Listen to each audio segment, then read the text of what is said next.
Muy buenos días, hermanos. Anhelo con todo mi corazón que estén muy bien. Hoy vamos a tener una reflexión en el Salmo 34 y antes de estar leyendo y entrando a la palabra vamos a orar para que el Señor nos esté dirigiendo en esta enseñanza. Amado Padre, queremos darte gracias en el nombre de nuestro Señor Jesucristo por tu palabra, la cual nos disponemos a abrir esta mañana con el deseo en nuestro corazón de encontrar el mensaje que tú quieres entregarnos, y te rogamos, Señor, que tu Espíritu obre poderosamente en nuestras vidas y que tu Espíritu Santo pueda hacer la obra que tú tienes convenida a través de tu palabra. Gracias, Señor, y seguimos en tu presencia en el nombre de Jesús. Amén. Hermanos, quisiera esta mañana, como les decía, estar compartiendo el Salmo 34. El Salmo 34 tiene dos características especiales. La primera de ellas es que tiene una anotación a manera de subtítulo, una alusión histórica que nos sirve para identificar el tiempo en que el salmista escribió este salmo, pero también para conocer en qué condición estaba el salmista David, qué estaba pasando en su vida y en el tiempo cuando escribió este salmo. Para entender un poco el contexto de este salmo, tenemos que ir a el primer libro de Samuel, capítulo 21, y allí se nos narra la historia cuando David estaba huyendo de Saúl a causa de los muchos intentos que Saúl tuvo para quitarle la vida a David, y después de pasar y ser alimentado por el sacerdote Ahimelech con los panes sagrados, el mismo sacerdote le entregó la espada que pertenecía a Goliat, y luego de eso David se dispuso para huir y refugiarse en la ciudad de Gat, una ciudad filistea, y justamente la ciudad de donde era oriundo Goliat. No entendemos bien qué estaba pasando en la mente de David al tomar la espada de Goliat e irse a la ciudad de Goliat para pedir amparo ante el rey. Dice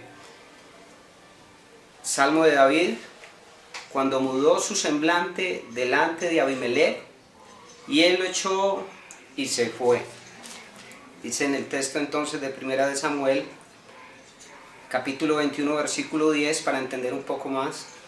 Dice: y levantándose David aquel día huyó de la presencia de Saúl y se fue a Aquís, rey de Gat. En el Salmo se nos habla de Abimelech, y es importante saber de que Abimelech era el título que recibían los reyes de la región de los filisteos, o también es un título como el faraón para los egipcios o el César para los romanos.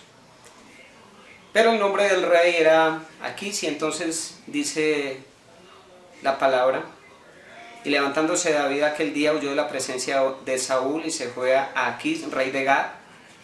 Y los siervos de Aquís le dijeron: ¿no es este David, el rey de la tierra? ¿No es este de quien cantaban en las danzas diciendo: hirió Saúl a sus miles y David a sus 10,000?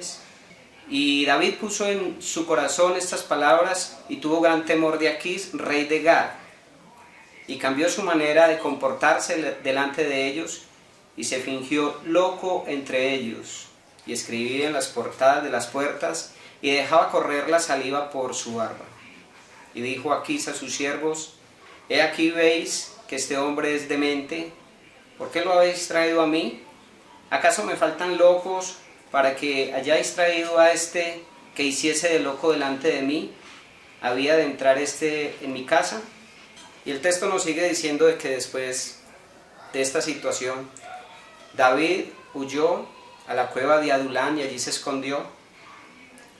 Y posiblemente fue en esta cueva donde David compuso el Salmo 34. Otra de las características de este salmo es que fue escrito de manera acróstica, utilizando el orden alfabético del alfabeto hebreo, con excepción de la letra I en latino. Y el propósito de este tipo de literatura acróstica tiene como propósito de que sea de fácil memorización, que sea fácil para recordar. Así que podemos decir de que el Salmo 34 es una obra de arte. Este salmo tiene varios temas para resaltar. Esta mañana quiero hablar de 3 o tal vez 4 temas. El primero de ellos es la adoración, que incluye alabanza y acción de gracias. El segundo de ellos es el testimonio de David. El tercero es algunas enseñanzas, algunas instrucciones y algunos estímulos a buscar a Dios. Dice entonces el versículo 1: bendeciré a Jehová en todo tiempo, su alabanza estará de continuo en mi boca. En Jehová se gloriará mi alma, lo oirán los mansos y se alegrarán. Engrandeced a Jehová conmigo y exaltemos aún a su nombre. En estos primeros 3 versículos vemos el primer tema que nos trata el Salmo 34, que es el tema de la adoración. Y en cuanto a la adoración, podríamos notar algunos puntos importantes que este salmo nos lleva a resaltar. Es increíble que David, a pesar de la situación que estaba viviendo, hubiera decidido componer un salmo de adoración a Dios. Estoy pensando en este tiempo donde lo más fácil es pedir ayuda a Dios, o tal vez quejarnos de la situación, o tal vez entrar en depresión. Y algo similar estaba pasando el rey David, y él decidió adorar a su Dios, a pesar de la situación que estaba pasando. Él estaba huyendo de Saúl, lo cual indicaba que había tenido que abandonar su casa, abandonar su trabajo, abandonar su familia. Ahora estaba huyendo y estaba dentro de una cueva, un lugar tal vez oscuro, frío. No tenía las comodidades a las cuales estaba acostumbrado. Pero a pesar de su situación, David compuso este salmo, lo cual nos muestra en primer lugar de que no importa lo que esté pasando en nuestras vidas, lo que estemos enfrentando, la exhortación de la palabra es adorar, a bendecir el nombre de nuestro Dios en todo tiempo. Lo primero que vemos acá entonces es una adoración voluntaria. Bendeciré a Jehová en todo tiempo. No importa lo que estemos pensando, no importa lo que estemos sintiendo, no importa lo que nuestros sentimientos nos dicten, nosotros debemos de entender de que Dios es digno de adoración en todo tiempo. A pesar de las circunstancias, Dios sigue siendo Dios.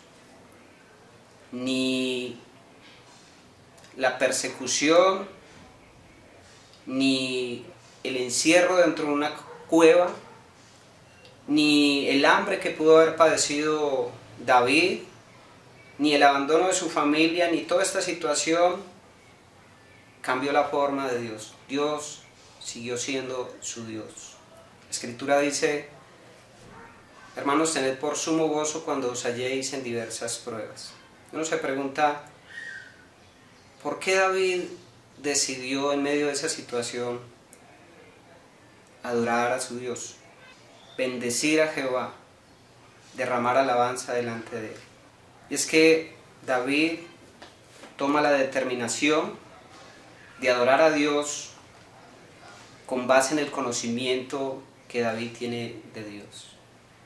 ¿Cuánto conocía David de su Dios? Y debemos de pensar nosotros esta mañana, ¿cuánto conocemos nosotros de nuestro Dios? Tal vez estamos pasando por dificultades, pero Dios sigue siendo confiable, su palabra sigue siendo verdadera. No se basa en nuestros sentimientos o lo que hay en nuestras mentes, se basa en el conocimiento revelado de lo que conocemos de Dios. Entonces tenemos en primer lugar una adoración voluntaria, pero también tenemos una adoración constante. En todo tiempo bendeciré a Jehová en todo tiempo. Eso significa que debemos adorar a nuestro Dios en cualquier situación, en medio de la abundancia, en medio de la escasez, en medio del peligro, cuando hay paz, no importa lo que esté sucediendo, en todo tiempo Dios es digno de ser adorado. Dice en 1 Tesalonicenses 5:18, dad gracias en todo, porque esta es la voluntad de Dios para con vosotros en Cristo Jesús. El agradecimiento hace parte de la oración a Dios, pero podemos recordar también Romanos 8:28, y sabemos que a los que aman a Dios, todas las cosas les ayudan a bien. Esto es a los que conforme a su propósito son llamados. Esto no significa que el creyente esté libre de pasar dificultades. Esto no significa que el creyente no vaya a tener aflicción. Lo que sí significa es que Dios está de nuestro lado y Él viene a ayudarnos en todo lugar. Pero dice que Él tiene un propósito. Todas las cosas les ayudan a bien. Esto es a los que conforme a su propósito son llamados. ¿Y cuál es el propósito de Dios en nuestras vidas? El propósito de Dios en nuestras vidas es hacer que nuestro carácter sea como el de su Hijo Jesucristo. Llegar a la estatura del varón perfecto. No se nos dice que no van a haber sufrimientos. Lo que sí se nos dice es que Dios está de nuestro lado y Él nos va a ayudar en todo tiempo. Debemos entender que cada vez que estamos pasando por medio de sufrimiento, Dios está haciendo algo en nuestras vidas. Él tiene el control absoluto de nuestras vidas. David entonces, consciente de esto, tomó la determinación de adorar a Dios en todo tiempo, a pesar de las circunstancias. En tercer lugar, vemos una adoración genuina. En Jehová se gloriará mi alma. En Jehová se gloriará mi alma. Una adoración genuina.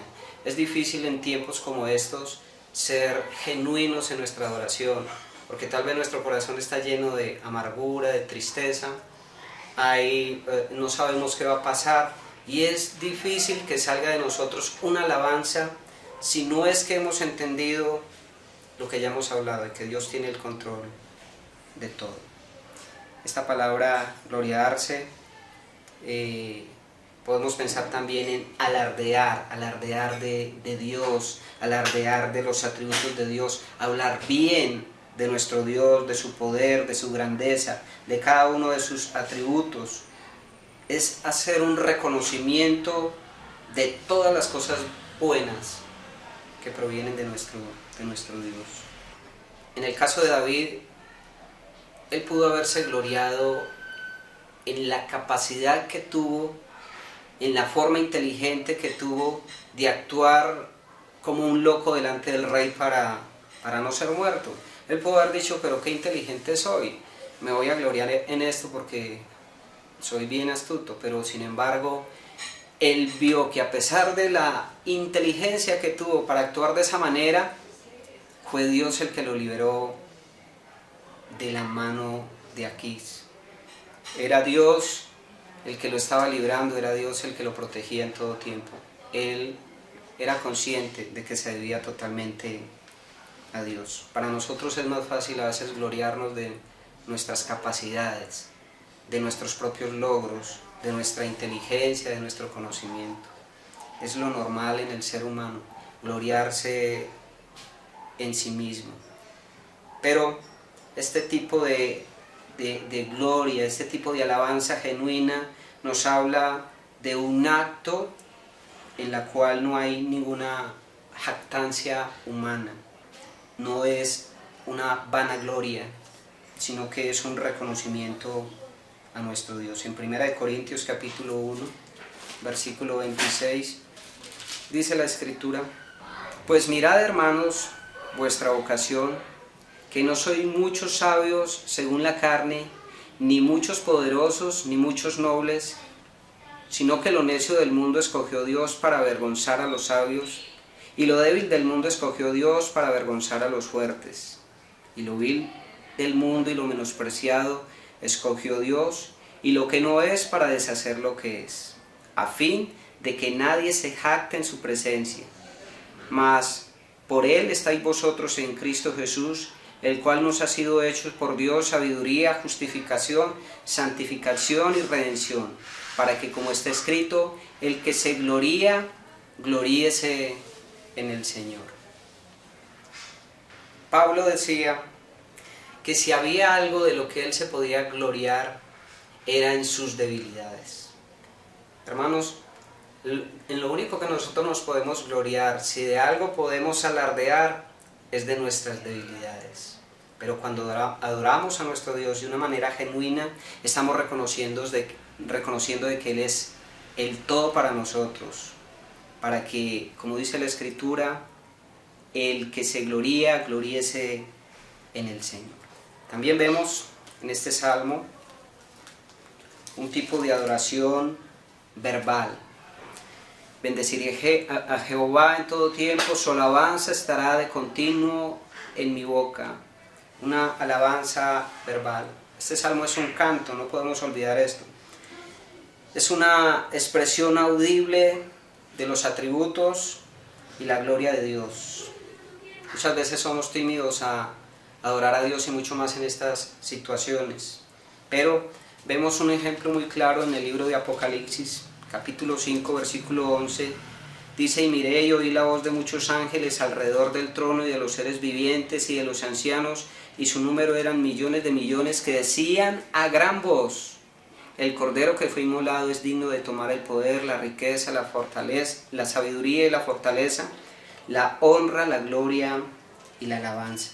También en el capítulo 7, versículo 9 se nos dice: después de esto miré y he aquí una gran multitud, la cual no podía contar, de todas naciones y tribus y pueblos y lenguas, que estaban delante del trono y en la presencia del Cordero, vestidos de ropas blancas y con palmas en las manos. También en el capítulo 14, versículo 6, dice: vi volar por en medio del cielo a otro ángel que tenía el evangelio eterno para predicarlo a los moradores de la tierra, a toda nación, tribu, lengua y pueblo, diciendo a gran voz: temed a Dios y dadle gloria. Y también en el capítulo 19 podemos verlo en el versículo 1 y 6, cómo los ángeles adoran a Dios verbalmente, una expresión audible. No es un tipo de adoración tímido o un simple murmullo, sino algo que sale realmente de nuestro corazón con mucha fuerza. Alardear de la grandeza de los atributos de Dios de una manera audible. Vemos también en este salmo una adoración contagiosa. El mismo versículo 2 dice: en Jehová se gloriará mi alma, lo oirán los mansos y se alegrarán. Y hay algo interesante acá, porque es un tipo de adoración exclusiva para los mansos, para los humildes, porque finalmente son aquellos de corazón humilde los que se gozan en alabar y escuchar las alabanzas a Dios. Los soberbios prefieren gloriarse en sus propias hazañas. También vemos en este salmo un tipo de adoración corporativa. Engrandeced, versículo 3, engrandeced a Jehová conmigo y exaltemos aún a su nombre. Es grato adorar a Dios de manera privada, pero es mucho mejor cuando otros se unen a la adoración. Aquí se nos habla de un tipo de adoración familiar, de un tipo de adoración congregacional para la iglesia. Es una invitación a adorar en familia. Dice en el Salmo 22, versículo 3, pero tú eres santo, tú que habitas en las alabanzas de Israel, en las alabanzas de tu pueblo. Pero también en el versículo 25 dice, de ti será mi alabanza en la congregación. Tenemos entonces una adoración voluntaria, una adoración constante, una adoración verbal, una adoración genuina, una adoración contagiosa y una adoración corporativa. Del versículo 4 al versículo 7 vemos el testimonio de David. Dice la Escritura, busqué a Jehová y él me oyó y me libró de todos mis temores. Los que miraron a él fueron alumbrados y sus rostros no fueron avergonzados. Este pobre clamó y lo oyó Jehová y lo libró de todas sus angustias. El ángel de Jehová acampa alrededor de los que le temen y los defiende. Esa palabra que hay aquí, este pobre clamó. El contexto histórico nos muestra entonces la situación que vivía David en medio de esta cueva, habiendo dejado a toda su familia, siendo perseguido. Y cuando él estaba allí llegaron algunos compañeros, pero eran hombres que también estaban huyendo en medio de la pobreza, en medio de la tristeza. No era como muy alentador el panorama de David.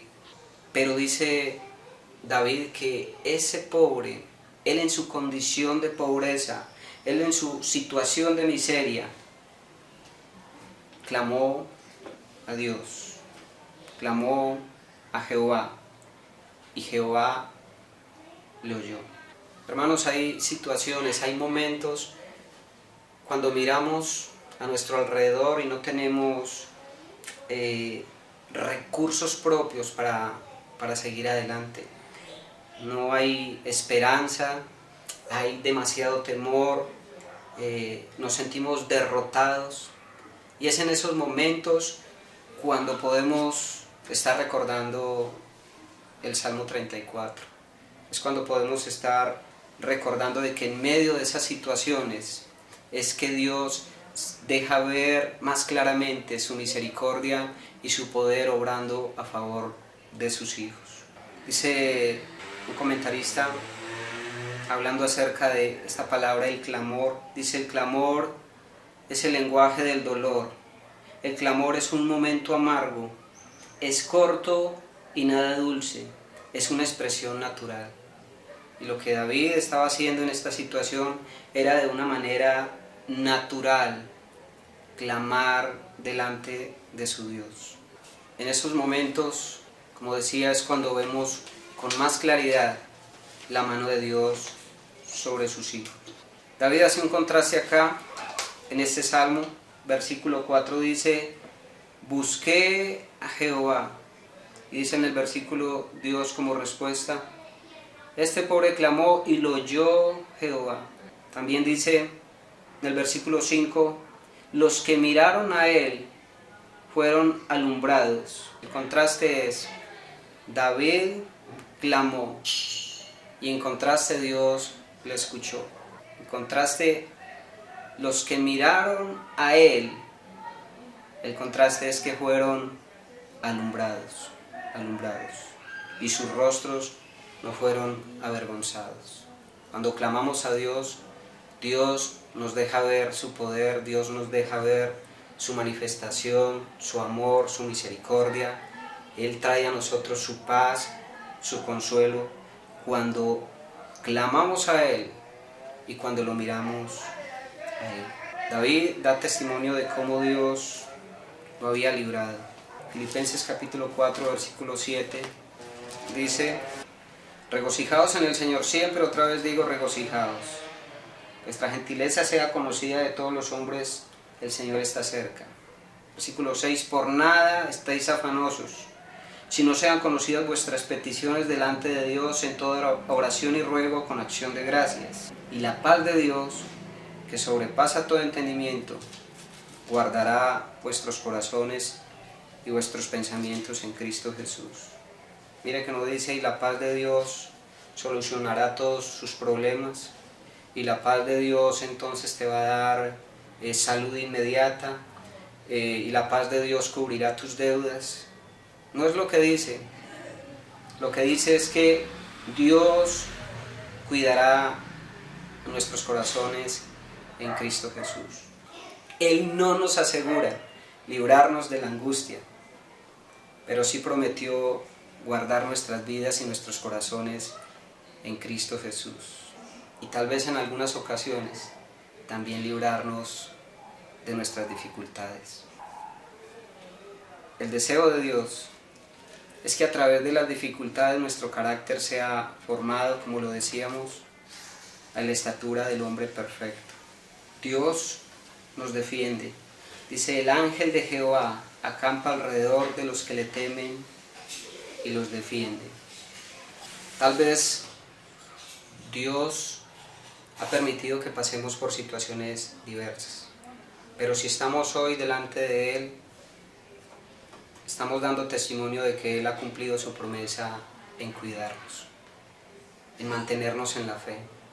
Es por causa del cuidado de nuestro Dios, es por causa de su defensa, de las murallas que Él ha puesto a nuestro alrededor, de que nosotros no hemos renunciado, que nosotros no nos hemos apartado, que nosotros continuamos creyendo y esperando en nuestro Dios. Y damos gracias a Dios porque Él defiende a los que aman.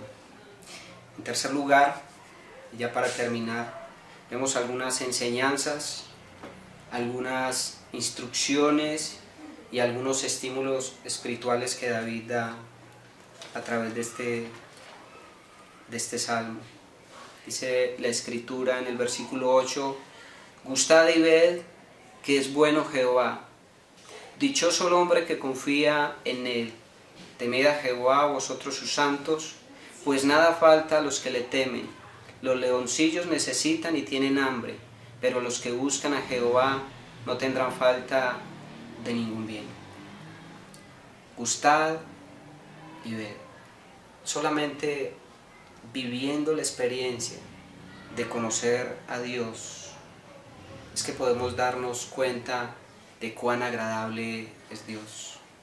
A alguien le preguntaron, ¿cómo hace usted como cristiano para hablar también de su Dios y estar feliz en todo tiempo y estar creyendo lo que cree y tener tanta esperanza en un Dios que ni siquiera podemos ver?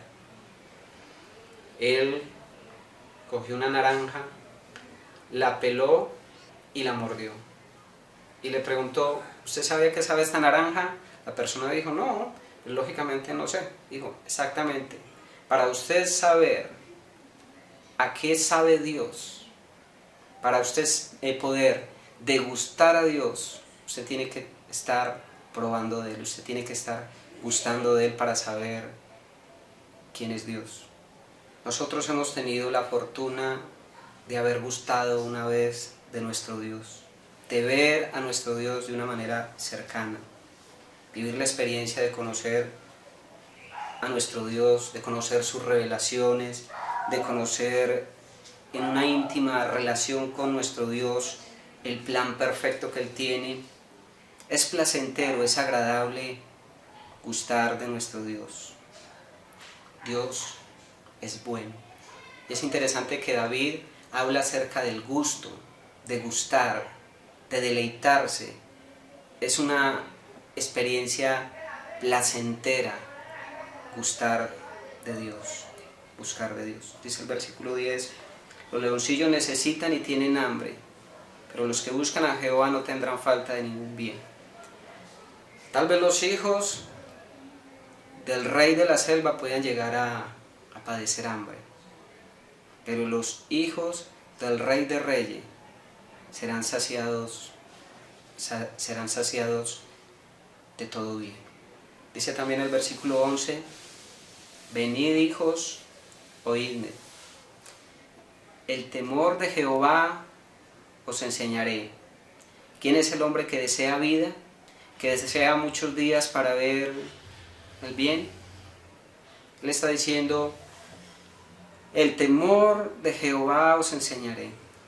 Y es ese tipo de temor reverencial, es estar enalteciendo al Señor, es dejarse sorprender por Él, el conocerlo en su forma de actuar, su santidad, su eterno poder.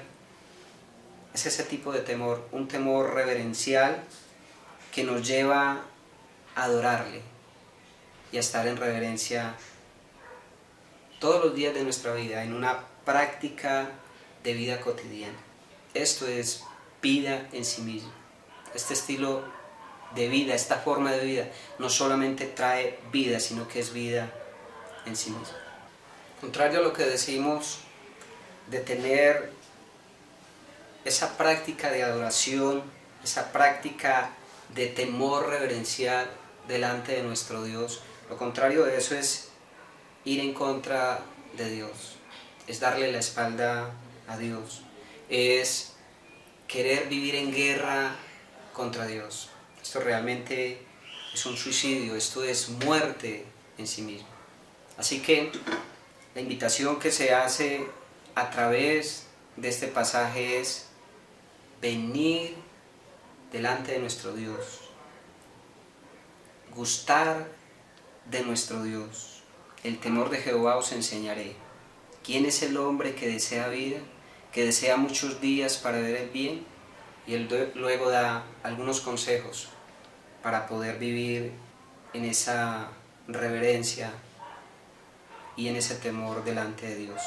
Versículo 13, guarda tu lengua del mal y tus labios de hablar engaño. Apártate del mal y haz el bien.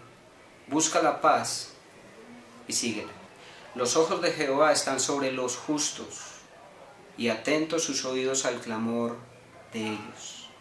La ira de Jehová contra los que hacen mal, para cortar de la tierra la memoria de ellos.